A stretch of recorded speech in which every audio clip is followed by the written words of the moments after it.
राधा कृष्ण। आज हमारे पाठी जी ने ऐसा शब्द चुना है कि जो एक बार किसी के मन में उतर जाए उसका काम हो जाएगा। जिसने ये शब्द को समझ लिया, समझ के उसको अंदर अपने अंदर ग्रहण किया, वो समझो तर गया। ये शब्द सुनने में तो आसान है, बहुत आसान है सुनने में, लेकिन समझने में उतना आसान नहीं है।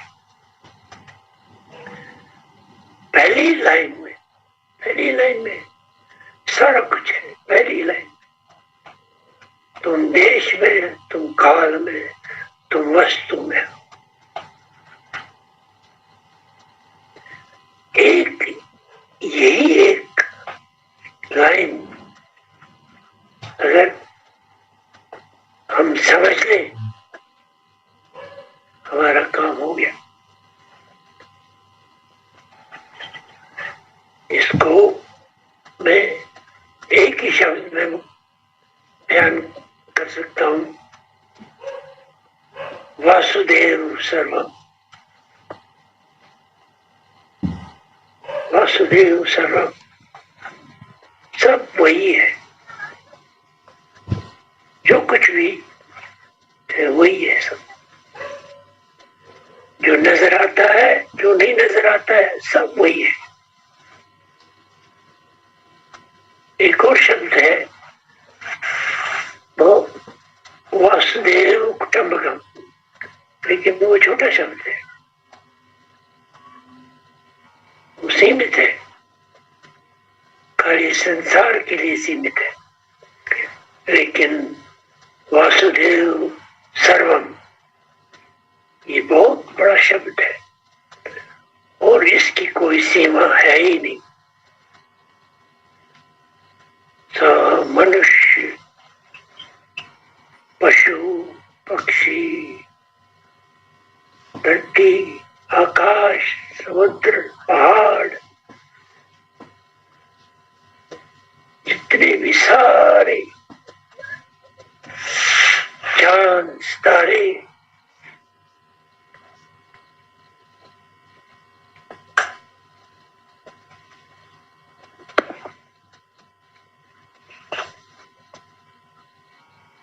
ब्रह्मांड, अनंत ब्रह्मांड,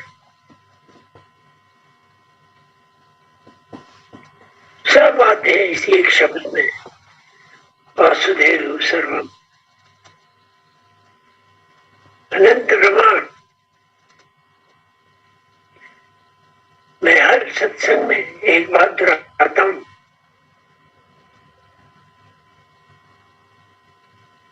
निमित्त और कारण, निमित्त और कारण।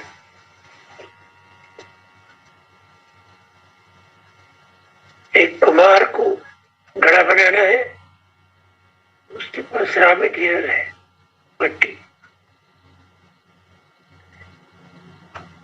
एक सुनार को जेवर बनाना है, उसके पास रॉ मटेरियल है, सोना। लेकिन जब मालिक की जब इच्छा होगी एक को हम बहु श्यामे, मैं एक से अनेक हो जाऊं, तो फिर रॉ मटेरियल कहाँ था? कुछ तो ना था ही नहीं। साइंटिस्ट भी कहते हैं कि यूनिवर्स 14 बिलियन साल पहले बना है। तो अगर हम उनकी बात मान लें तो 14 बिलियन साल पहले क्या था? कुछ भी नहीं था, सिर्फ मालिक ही मालिक था।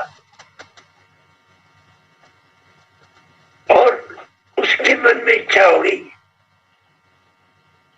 कि मैं एक से अनेक हो जाऊं। अब अब रॉ मटेरियल तो है नहीं कुछ, सिर्फ मालिक ही मालिक है। तो फिर निमित्त भी वही मालिक, कारण भी वही मालिक। उसी ने सोचा वही बन गया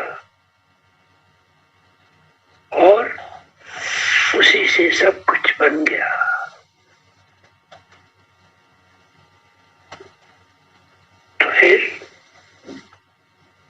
तो फिर क्या है ये सब? जो भी ये आडंबर है, फिर क्या है ये सब? ये वही मालिक है, वही मालिक है। इसी को बोलते हैं वासुदेव सर्वम।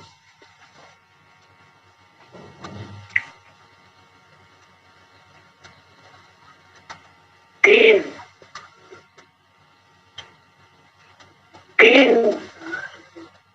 रूप है मालिक के। एक तो स्थूल रूप हो गया। तो स्थूल रूप जो है, सारी जितने यूनिवर्स है, जितने ब्रह्मांड है, अनंत ब्रह्मांड, ये सारा उसका स्थूल रूप है। और इसके ऊपर एक अनंत सागर है मन का, जिसको शास्त्रों में अव्याकृत कहा गया है। और उसके ऊपर एक अनंत सागर है आत्मा का, जिसको शास्त्रों में हिरण्यगर्भ कहा गया है। तो मालिक तीन चीज का है। स्थूल रूप, स्थूल रूप में ये आता है आकाश, पवन, अग्नि, जल, पृथ्वी, ये स्थूल रूप में आता है। और उसके बाद मन, उसके बाद आत्मा, तीन मिलके मालिक, तीन रूप में मिलके एक मालिक का रूप बन गया। और यही तीन सब में है। मनुष्य में भी है, पशु में भी, पक्षी में भी, वृक्ष में भी, पहाड़ में भी, नदी में भी, धरती में भी, सब में, सूरज में भी, चांद में भी। मनुष्य में भी है, स्थूल रूप शरीर है, फिर मन है, फिर आत्मा है, तीन रूप है। यही हर एक चीज, पशु में भी यही तीन है, पक्षी में भी है, वृक्ष में भी है, जल में भी, वायु में भी, सब कुछ। पहाड़ में, पहाड़ों की पूजा नहीं करते हमारे पूर्वजों ने, ऋषि मुनियों ने पहाड़ों की पूजा कराई, पेड़ों की पूजा कराई, पक्षियों की पूजा कराई, पशुओं की पूजा कराई। हमारे पूर्वज ऋषि मुनि सब जानते थे ये भी सब उसी के रूप है, इसलिए उनकी भी पूजा कराई हमको। नदी में भी, समुद्र में, पहाड़ में, सब में, सभी अगर इनमें आत्मा मन नहीं है, रूप नहीं है, तो फिर वायु भयानक रूप कैसे पैदा करता है? कभी कभी ऐसा भयानक रूप पैदा करता है जिसको हम तूफान बोलते हैं, शहरों के शहर तबाह कर देता है। तो है ना इसमें कुछ? जल में, जल में जब रूप आता है तो बर्बाद कर देता है, शहरों के शहर डुबो देता है, सब बर्बाद करता है। हमारे एक मित्र थे, वो कॉन्ट्रैक्टर थे, पुल बनाते थे। तो यूपी में घाघरा नदी है, वहां उनको पुल बनाना था। ठेका ले लिया। अब हर शनिवार को कोई न कोई एक्सीडेंट हो जाता था, हर शनिवार को। हैरान हो गए वो क्या बात है।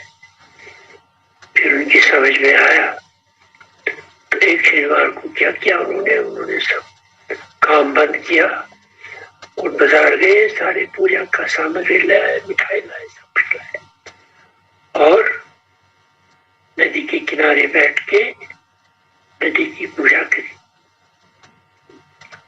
नदी की पूजा करी उन्होंने, मन से पूजा करी और चमत्कार हो गया।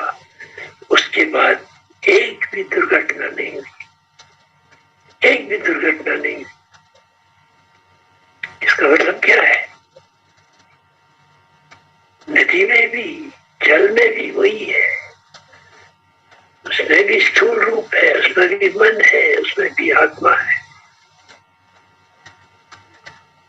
वासुदेव सर्वम, सब एक ही है,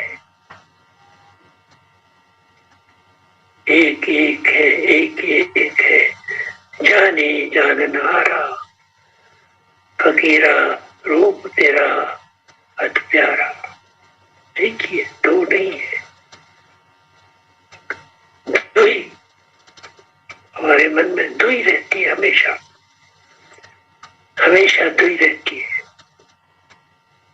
इसीलिए हम कुछ समझते नहीं है और इसीलिए हम दुखी रहते हैं, क्योंकि हमारे अंदर दो ही है। दो ही क्यों है? अज्ञान है। तो ये क्या है?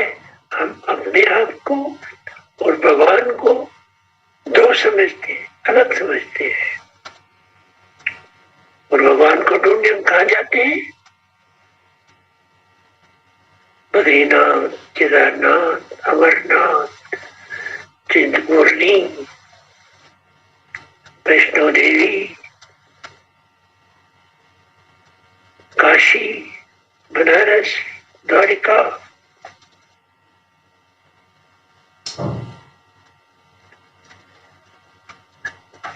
अगर वो यहाँ नहीं है, वहां है। अगर वो यहाँ नहीं है, हम समझते वहां है, फिर वहां भी नहीं है। अगर वो वहां है तो फिर यहाँ भी है। हर जगह वही है, हर जगह वही है।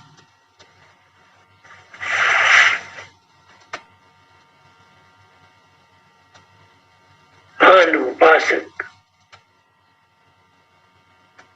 कामी तरे, क्रोधी तरे, पापी तरे अनंत, आन उपासक कृतगंत तरे न नाम रिटन। आन उपासक, आन उपासक उसको बोलते हैं जो अपने को और भगवान को दो समझता है, अलग समझता है। भगवान कहाँ है? वहां भी है, ये बात नहीं है, वहां भी है, लेकिन यहां भी है, यहां भी है। अगर हम समझे कि हर जगह है तो हमें भी है, हमें भी है। तो हमारा मन किसके अंश, किसके मन का अंश है? उसी भगवान की मन का अंश है हमारा मन। भगवान के मन में कितनी शक्ति है कि उसने एक बार सोचा और इतने सारे ब्रह्मांड खड़ा कर दिए, धरती खड़ा कर दी। तो फिर हमारा मन तो उसी के मन का अंश है। तो हमारे मन में भी उतनी शक्ति होनी चाहिए। है, हमारे मन में भी उतनी शक्ति है जितनी शक्ति उस मालिक के मन में है।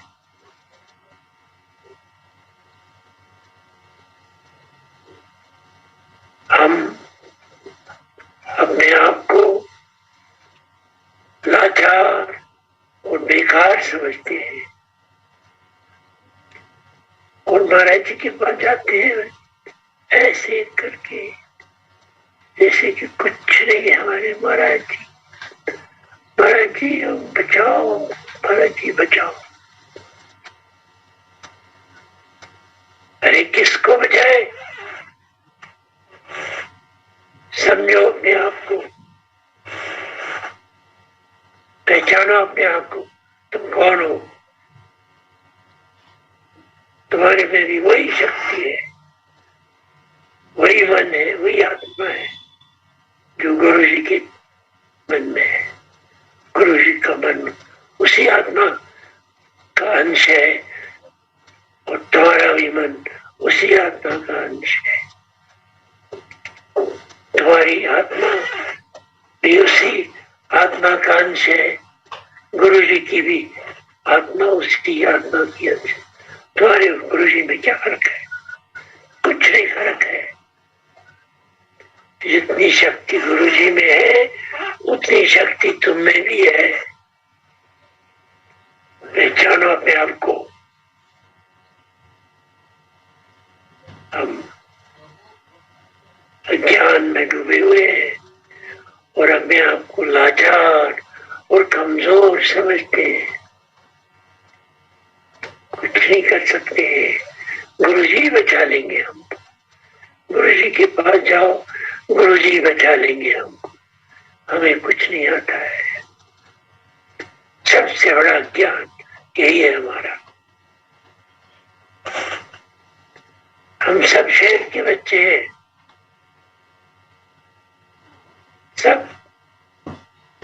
सब शेर के बच्चे हैं।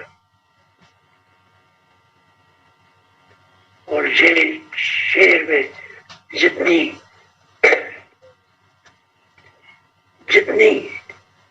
जितना बल, जितनी ताकत शेर में होती है उतना बल हमारे अंदर भी है। फिर फर्क क्या हो गया? फर्क इतना ही हो गया कि हमने पहचाना नहीं अपने आप को। गुरु जी ने पहचान लिया अपने आप को। गुरु जी शेर बन गए और हमने अपने आप को पहचाना ही नहीं। हम गिदड़ ही रह गए। शेर हमारे अंदर है, सब कुछ है हमारे अंदर। हम वो सब काम कर सकते हैं जो भगवान कर सकता है।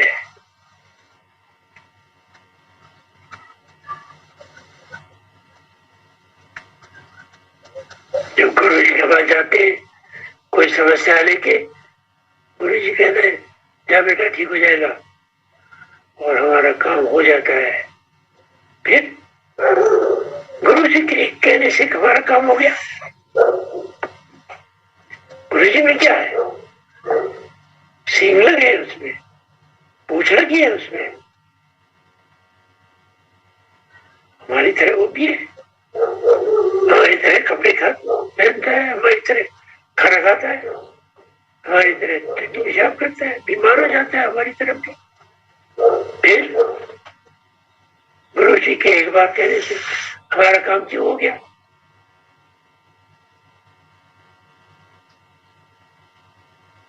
क्योंकि गुरु जी ने अपने आप को पहचान लिया अपनी शक्ति को पहचान लिया, अपनी मन की शक्ति को पहचान लिया, अपने आत्मा की शक्ति को पहचान लिया गुरुजी ने। तो जब गुरुजी पहचान सकते हैं तो हम क्यों नहीं पहचान सकते? हम भी पहचान सकते हैं, हम भी पहचान सकते हैं, हर कोई पहचान सकता है। मालिक ने कहा नहीं, मालिक ने जब हमको इस धरती में उतारा तो उसने कहा तुमको मैं उतार रहा हूं, लेकिन याद रखना तुमको फिर मेरे पास वापस आना है एक दिन। जब उसने कहा कि एक दिन फिर हमको वापस जाना है, तो फिर हम कैसे वापस जा सकते हैं? हम कैसे वापस जा सकते हैं?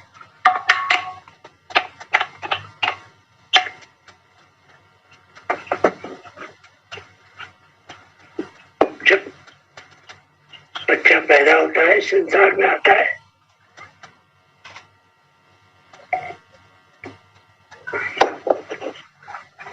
बच्चा जब माँ की पेट में होता है वो भगवान का रूप होता है। उसमें कोई न काम, न क्रोध, न लोभ, न अहंकार, न इच्छा, न नफरत, न राग, न देश, कुछ नहीं होता उसमें। भगवान के साथ खेलता रहता है। जब समय आता है संसार में आने का तो रोने लगता है, क्योंकि वो भगवान को छोड़ना नहीं चाहता है। लेकिन भगवान उसको कहता है तुम जाओ, संसार में तुमको जाना ही पड़ेगा एक बार।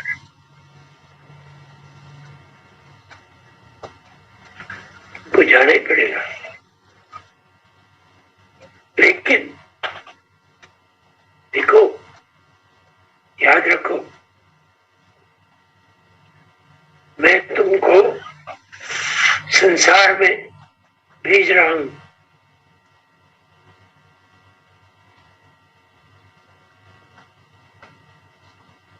किस अवस्था में? एकदम मेरी अवस्था में। तुम मेरे जैसे भगवान हो, न तुम्हारे अंदर काम है, न क्रोध है, न लोभ है, न अहंकार है, न ईर्ष्या है, न राग है, न द्वेष है, न नफरत है, कुछ भी नहीं है तुम्हारे अंदर। तुम मेरे जैसे हो और तुमको मैं इस संसार में भेज रहा हूं। लेकिन एक वादा कर रहा हूं तुम्हारे साथ, तुमको मैं वापस ले लूंगा। तुमको एक दिन मेरे पास वापस आना है, लेकिन किस हालत में? जिस हालत में मैंने तुमको संसार में भेजा है, उसी हालत में जब तुम होंगे तो मैं तुमको वापस अपने पास स्वीकार करूंगा।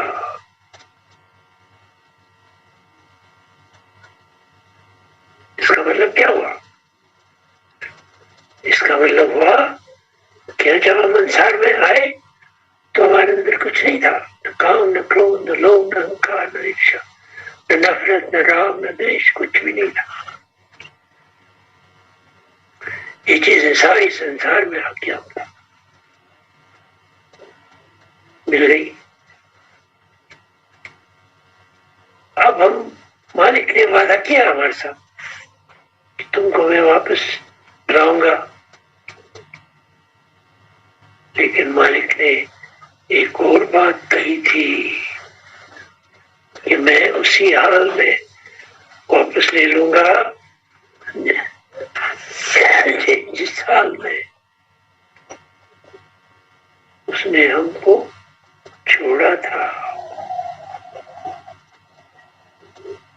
तो हमको क्या करना पड़ेगा? मालिक के पास वापस जाने के लिए क्या करना पड़ेगा?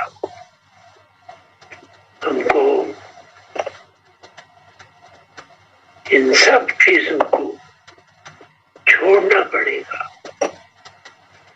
फिर उसी हालत में आना पड़ेगा वापस। सब चीज छोड़ना पड़ेगा, जो जो चीज संसार से हमने पाई वो सब छोड़ना पड़ेगा। काम, क्रोध, लोभ, मोह, अहंकार, ईर्ष्या, नफरत, राग, द्वेष सब छोड़ना पड़ेगा।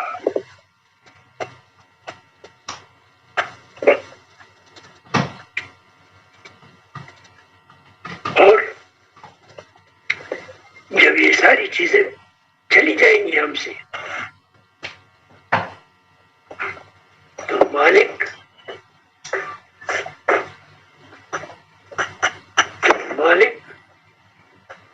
दोनों हाथों से हमारा स्वीकार करेंगे। आओ आओ बेटा, आओ मेरे से गले मिल जाओ, तुम अब मेरे जैसे हो और मुझ में ही समा जाओगे।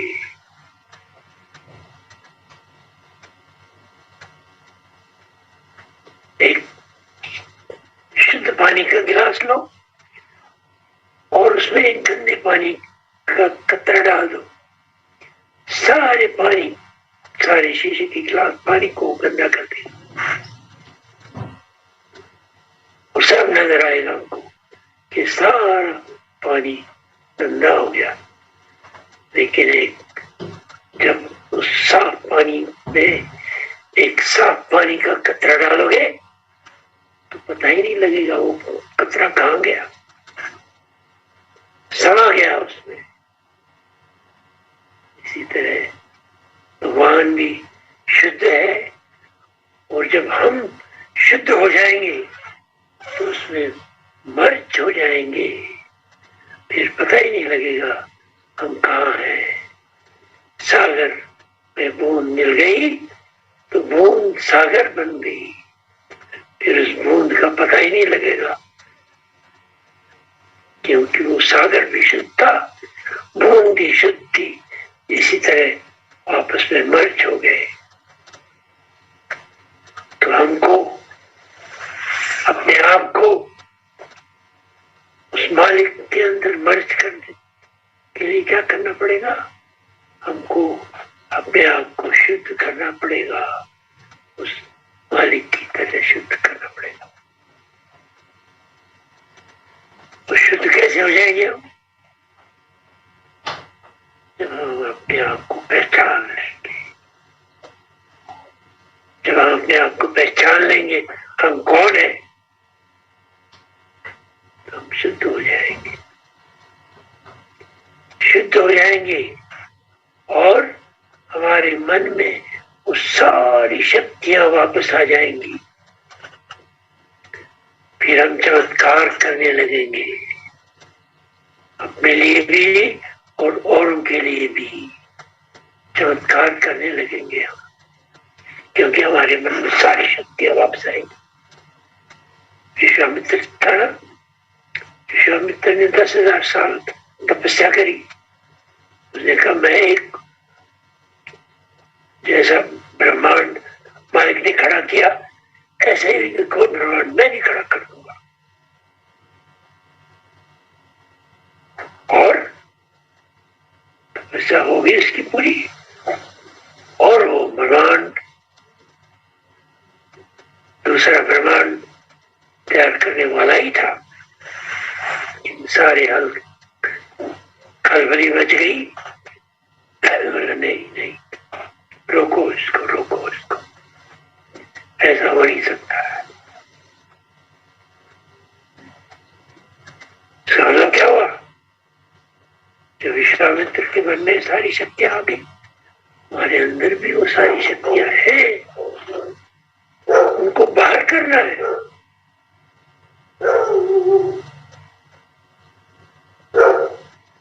उनको बाहर करना है। हम समझते अपने आप को लाचार, गरीब, कमजोर, पापी, पापी समझते हैं, हम पापी हैं। कोई पापी नहीं है। जो जिसको गुरु ने स्वीकार किया वो पापी नहीं रह गया, वो पापी नहीं रह गया, वो कमजोर नहीं रह गया, वो लाचार नहीं रह गया।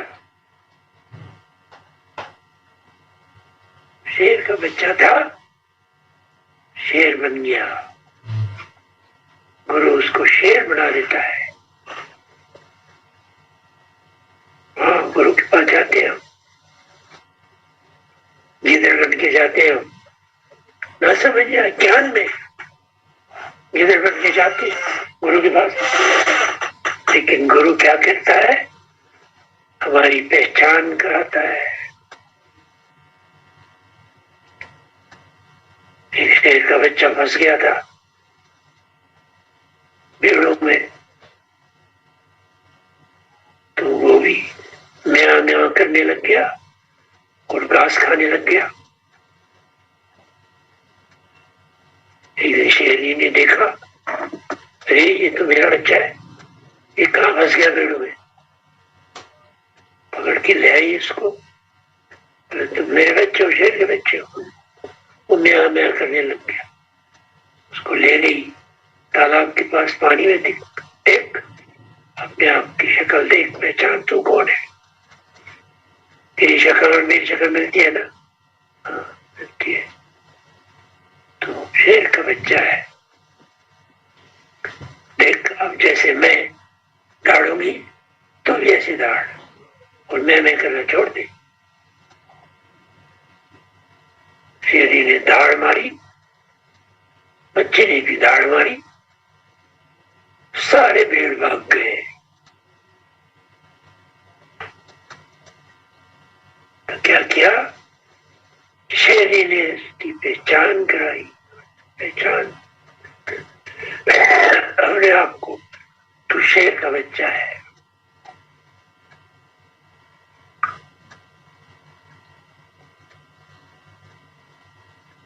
ऐसे ही गुरु भी हमारी पहचान कराता है।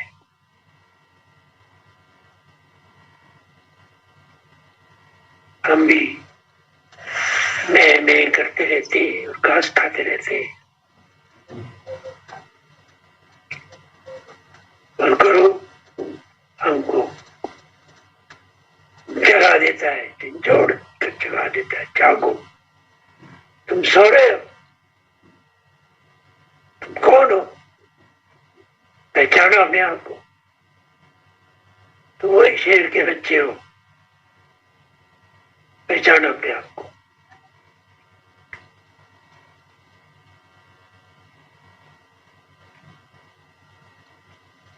जब हम अपने आप को पहचान लेते हैं हम कौन है, तो हमारी सारी शक्तियां वापस आ जाती है, वापस का अनकवर हो जाती है। वो दबी हुई होती है, वो अनकवर हो जाती है। हमारी मन की सारी शक्तियां अनकवर हो जाती है, बाहर आ जाती है, और हम कुछ भी कर सकते हैं, नया ब्रह्मांड बना सकते हैं।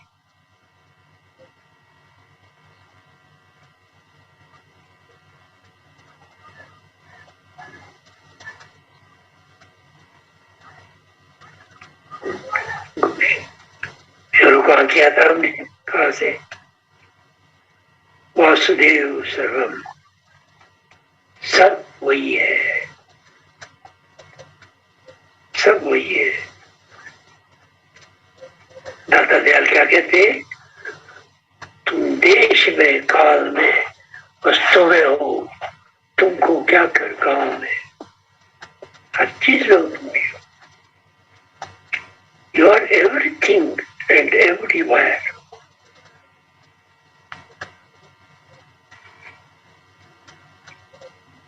ये जीव जंतु सत्ता है तुम्हारे, लोग परलोक सब तुम ही हो।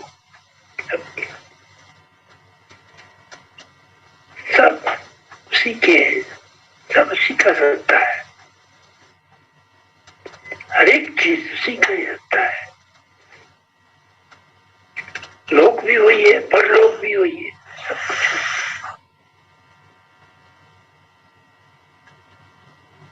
किसको बुरा कहूं, किसको बुरा कहूं? जब वही है, जब सब शेर के बच्चे ही हैं, तो किसको बुरा कहे, किसको बुरा कहे? अपने आप को लाचार।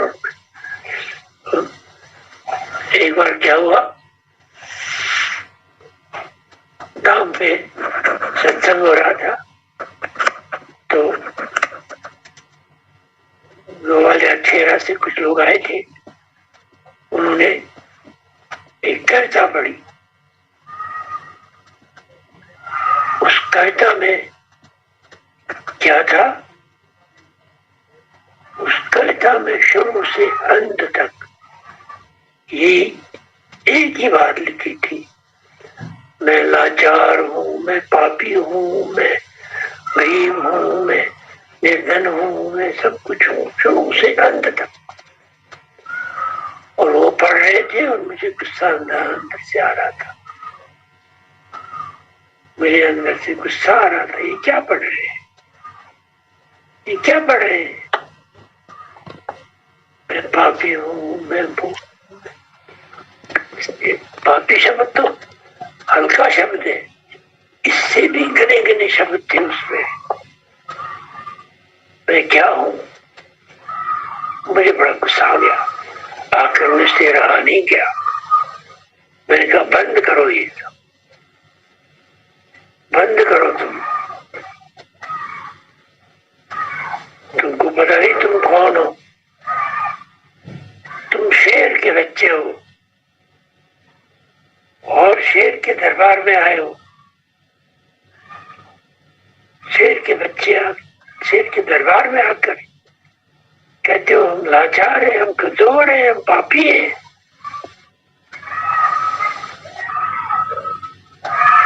गुरु के पास जो आता है वो अपने आप को लाचार और कमजोर अगर कहे तो वो नरक में जाएगा। गुरु के पास आके वो गुरु का बच्चा है, शेर का बच्चा है, और अपने आप को पहचानना। गुरु के पास आते पहचान के लिए, और गुरु उनकी पहचान कराता है, तुम कौन हो।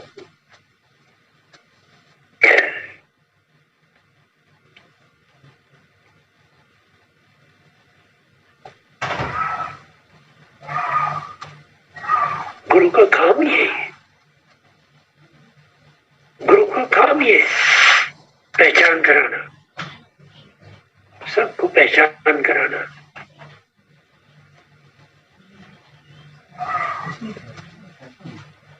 गुरु क्या करता है? विश्वास पैदा करने के लिए थोड़ा छोटा सा चमत्कार दिखा देता है। विश्वास पैदा करने के लिए गुरु का काम चमत्कार करना नहीं है। गुरु चमत्कारी बाबा नहीं है।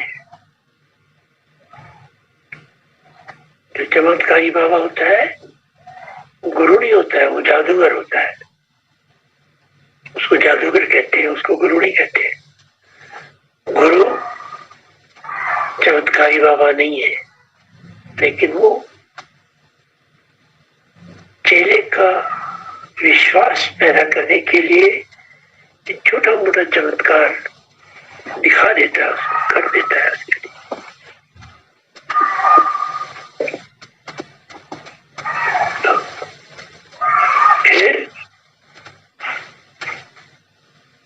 फिर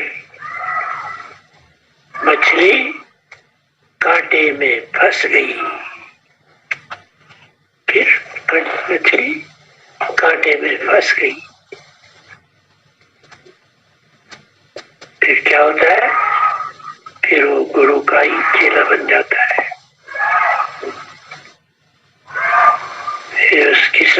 वही हो जाती है, गुरु से प्रेम होने लगता है, फिर गुरु के दर्शन के बिना अब नींद तक आती ही नहीं, ये हो जाता है।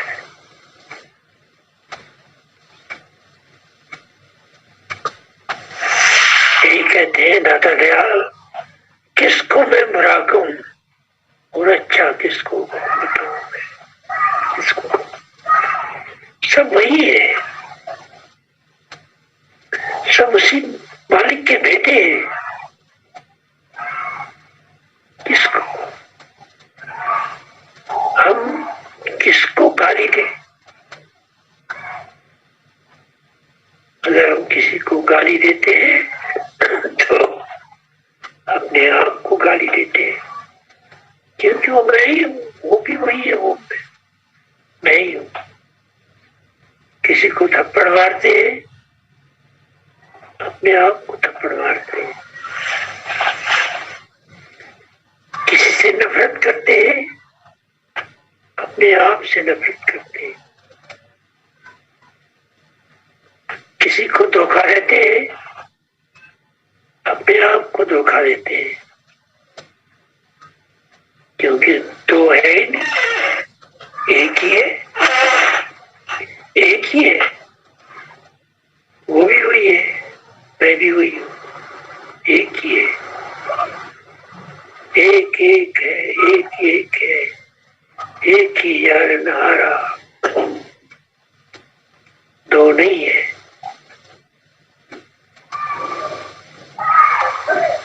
दो नहीं है। किससे न करो तुम्हारी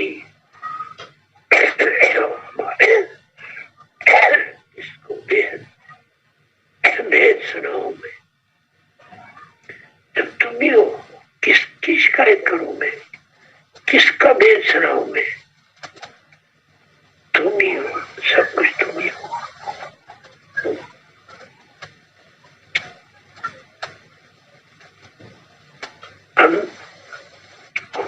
अब आप समझते हैं कि जब हम कोई नहीं देख रहा हो तो कोई गलत काम करते हैं, कोई देख नहीं रहा है। ये सबसे बड़ी गलतफहमी है हमारी, सबसे बड़ी गलतफहमी यही है। अरे जो देख रहा है मैं ही तो देख रहा हूं, मैं कौन हूं? मैं भी वही हूं और मैं भी वही देख रहा हूं।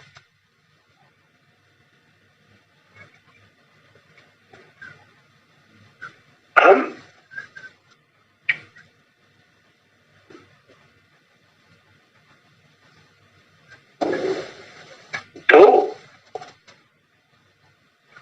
दो नहीं है, इस संसार में सारे आदमी समझ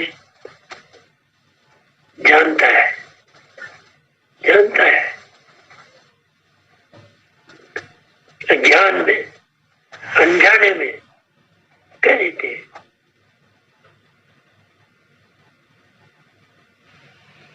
मेरे सिर में दर्द है, जब उसने कहा मेरे सिर में दर्द है, इसका मतलब क्या हुआ? मेरे सिर में दर्द है, इसका मतलब मैं अलग हूं और सिर अलग है। मेरे सिर में दर्द है,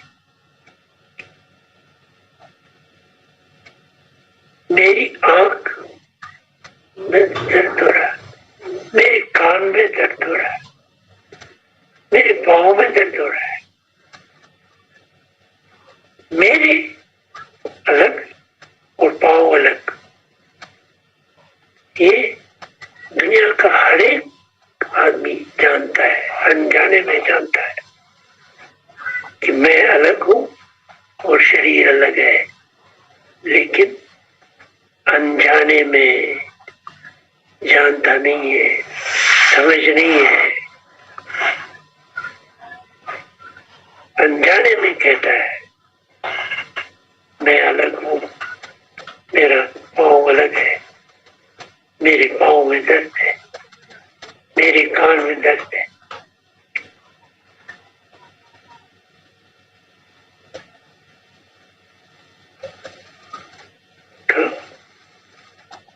पुराने में हम कह देते हैं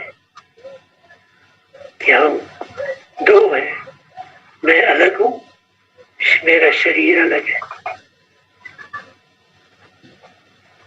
लेकिन ज्ञान में समझता नहीं है कोई इस बात को। इस बात को कौन समझाता है? गुरु ही समझाता है। गुरु ही समझाता है तुम अलग हो और मैं अलग हूं, ये शरीर अलग है, ये शरीर अलग है।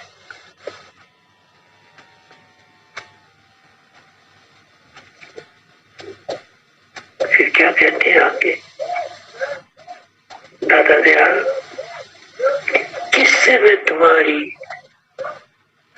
कर दूं उपमा, किसका वेद सुनाऊं मैं? आकाश पवन अग्नि जल पृथ्वी रूप तुम्हारे है स्वामी। वही बात आ गई ना फिर, वासुदेव सर्वम, आकाश पवन अग्नि जल पृथ्वी, ये सब उसी के रूप है।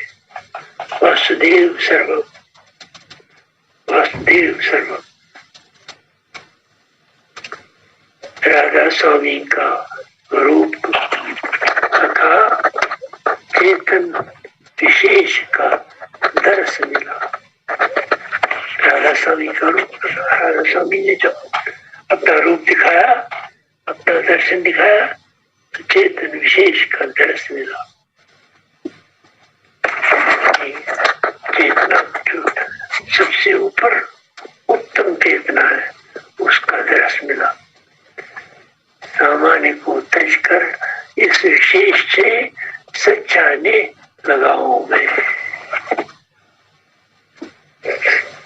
सामान्य को छोड़कर जो सब विशेष दर्शन दिखाया गुरु ने, उसका मैं उसी से मन लगाऊं मैं, उसी से मन लगाऊं मैं। आज मेरे ख्याल में आज समय हो गया। मुझे आज एक और बात करनी थी।